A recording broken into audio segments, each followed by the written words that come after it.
Welcome to Bible Every Morning. We are progressing to day 27. My name is Tracey Smiley, and I'm doing a 365-day Bible challenge, and I'm hoping that you guys can join me on it as we read the entire Bible over the next year. I'm reading from the New International Version, and today we are reading Matthew 20 and 21.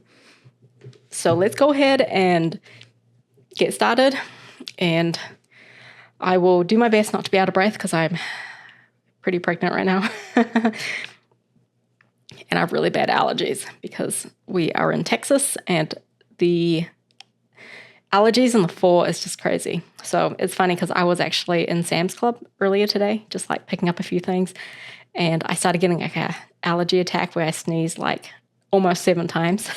Everyone's just saying, bless you. It was pretty funny. So I'm hoping that I don't get an allergy attack as I read the Bible. That is, fingers crossed. So let's go ahead and read Matthew chapter 20. Jesus tells the parable of the workers paid equally. For the kingdom of heaven is like a landowner who went out early in the morning to hire men to work in his vineyard. He agreed to pay them a denarius for the day and sent them into his vineyard. About the third hour, he went out and saw others standing in the marketplace doing nothing. He told them, "You also go and work in my vineyard. I will pay you whatever is right." So they went. He went out again about the 6th hour and the 9th hour and did the same thing. About the 11th hour, he went out and found still others standing around. He asked them, "Why have you been standing here all day long doing nothing?" "Because no one has hired us," they answered. He said to them, "You also go and work in my vineyard." When the evening came, the owner of the vineyard said to his foreman, "Call the workers and pay them their wages, beginning with the last ones hired and going on to the first." The workers who were hired about the 11th hour came and each received a denarius. So when those came who were hired first, they expected to receive more. But each one of them also received a denarius. When they received it, they began to grumble against the landowner. "These men who were hired last worked only 1 hour," they said, "and you have made them equal to us who have borne the burden of the work and the heat of the day." But he answered one of them, "Friend, I am not being unfair to you. Didn't you agree to work for a denarius? Take your pay and go. I want to give the man who was hired last the same as I gave you. Don't I have the right to do what I want with my own money? Or are you envious because I am generous? So the last will be first and the first will be last."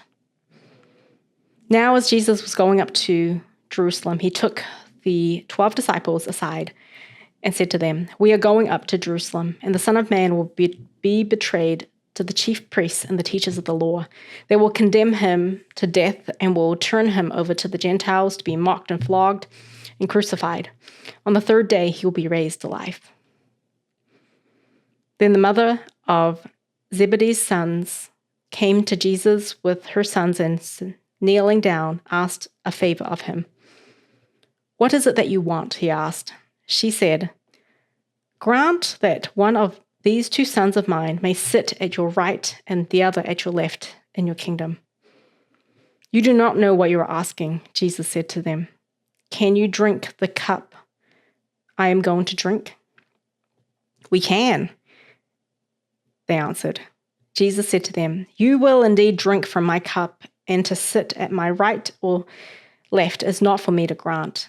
These places belong to those for whom they have been prepared by my Father." When the 10 heard this, they were indignant with the 2 brothers.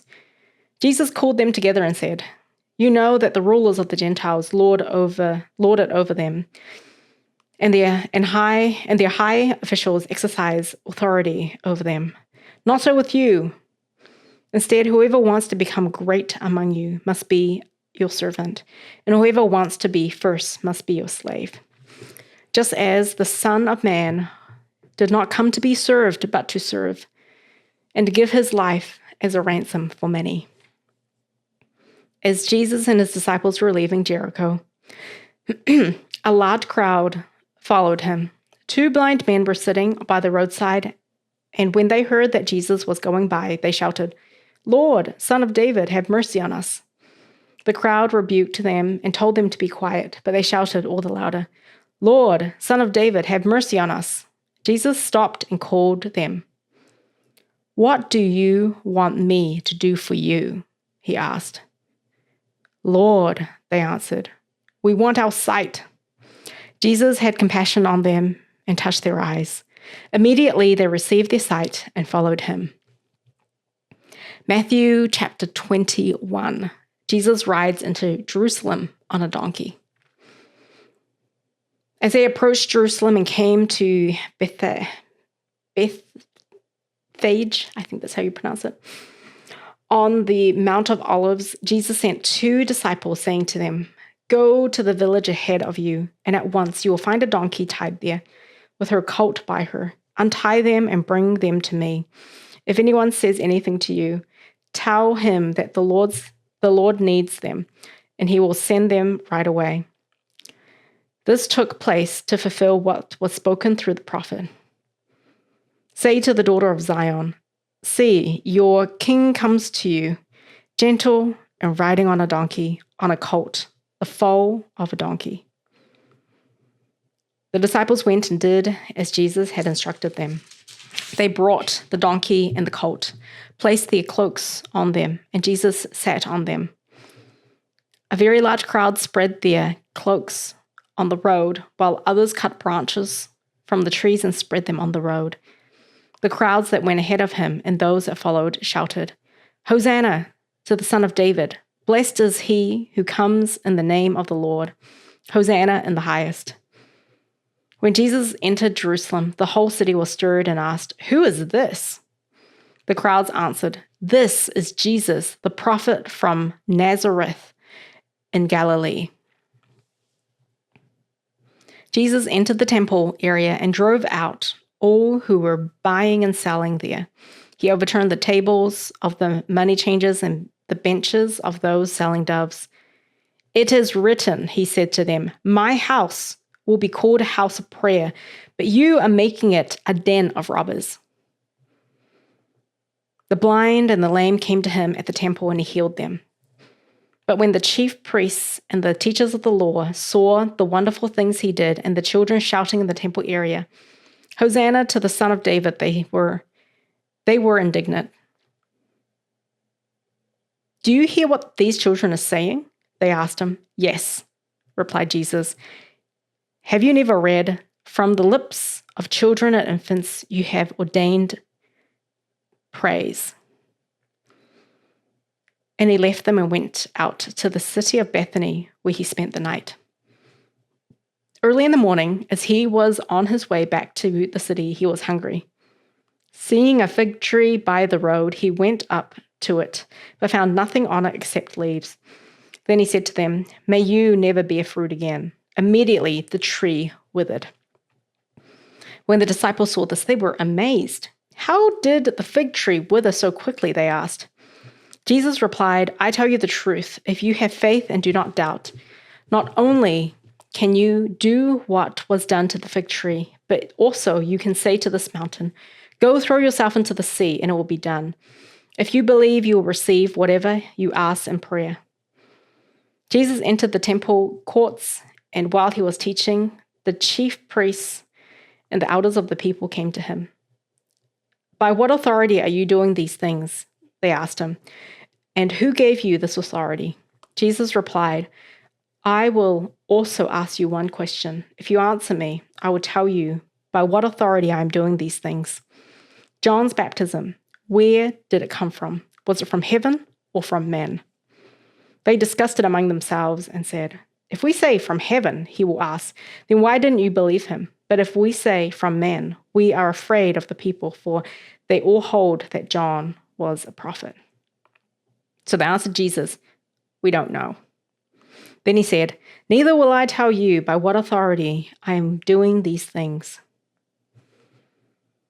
What do you think? There was a man who had 2 sons. He went to the first and said, 'Son, go and work today in the vineyard.' 'I will not,' he answered. But later he changed his mind and went. Then the father went to the other son and said the same thing. He answered, 'I will, sir,' but he did not go. Which of the 2 did what his father wanted? 'The first,' he answered. Jesus said to them, 'I tell you the truth. The tax collectors and the prostitutes are entering the kingdom of God ahead of you. For John came to you to show you the way of righteousness, and you did not believe him, but the tax collectors and the prostitutes did. And even after you saw this, you did not repent and believe him.' Listen to another parable. There was a landowner who planted a vineyard. He put a wall around it, dug a winepress in it, and built a watchtower. Then he rented the vineyard to some farmers and went away on a journey. When the harvest time approached, he sent his servants to the tenants to collect the fruit. The tenants seized his servants. They beat him, killed another, and stoned a third. Then he sent other servants to them, more than the first time. The tenants were treated, and the tenants treated them the same way. Last of all, he sent his son to them. 'They will respect my son,' he said.